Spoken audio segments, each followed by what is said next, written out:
Okay, let's make an affogato. Affogato means drowned in Italian because you drown ice cream in espresso. Let's get into it. I'm going to start by adding some vanilla ice cream into a glass. Now the recipe says 1 to 2 scoops, but I can't resist, so I'm adding 2. Start by purging your group head and preheating your portafilter. Remove and then dry before grinding. Next, grind your freshly roasted beans. Give your portafilter a few gentle taps like this to settle the grounds and distribute evenly before tamping on a level surface. The most important thing is consistent pressure each time, then visually check the tamper is level.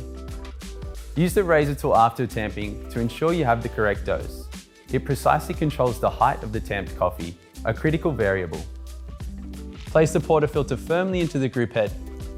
I'm extracting a double espresso into a small jug, but feel free to use a glass or cup. What we're looking for is an extraction flow that looks like warm honey.